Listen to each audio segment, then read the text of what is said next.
God's morning, people. Um, Yesterday talked a lot about voting and what you're voting for. I want to continue that conversation today. As I continue to scroll through social media, as most of us do, um, I'm noticing that around every 4 years, right around this time,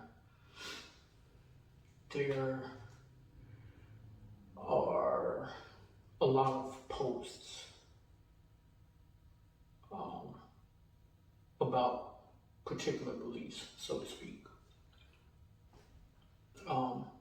But I think what bothers me, it doesn't bother me that someone supports their particular candidate. I have a favorite candidate myself that I support. Um, so to each their own. But what bothers me is the willful dissemination of misinformation.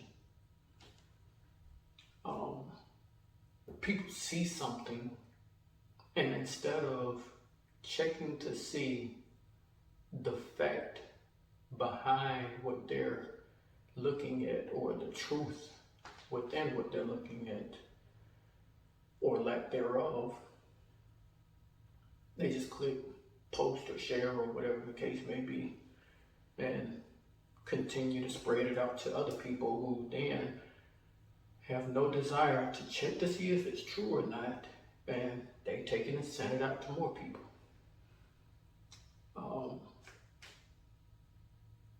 In some of those posts, I've seen people stand behind their word even after the social media site has proven the information to be false. And on Facebook, it'll tell you false information on your post, but you still keep it up there, and you still continue to try to support the false information.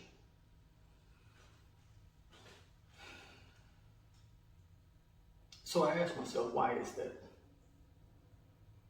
And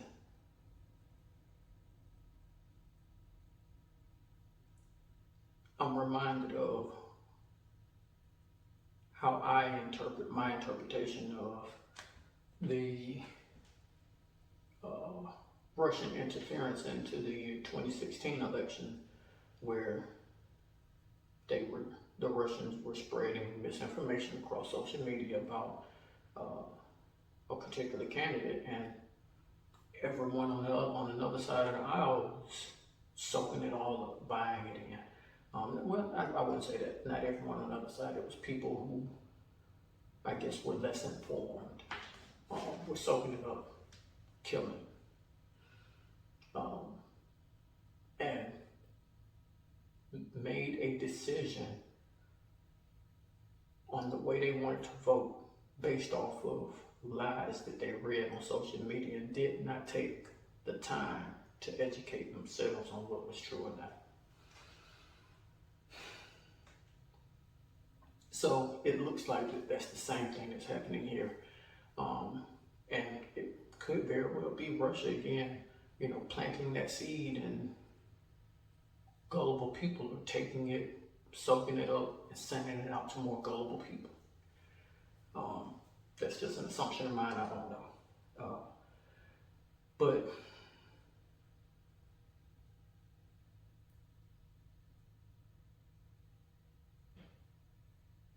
I guess to sum it all up,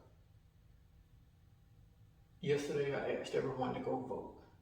Today I ask you to do your research on who you want to vote for. And remember that voting in this election is more than just voting for president and vice president. If you're looking for a perfect person, a perfect couple, a perfect president and vice president, a perfect candidate, a perfect office, a perfect cabinet, you won't find it, because no one is perfect. Everyone is flawed. Both candidates are flawed. And I say both because while there are more names on the ballot,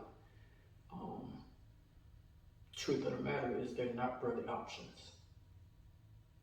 No third party candidate has ever come even close to winning a presidential election. So they're not options, they're just names on the ballot. So do your research, find out what you more closely align with, and get rid of your biases while you do your research. Because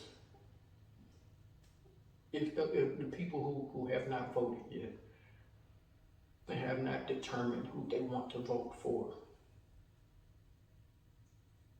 they probably have biases leaning one way or the other. So put your biases aside, do some actual valid research, find out which one better fits what you would like to see America in the future, how you would like to see America in the future, and vote accordingly.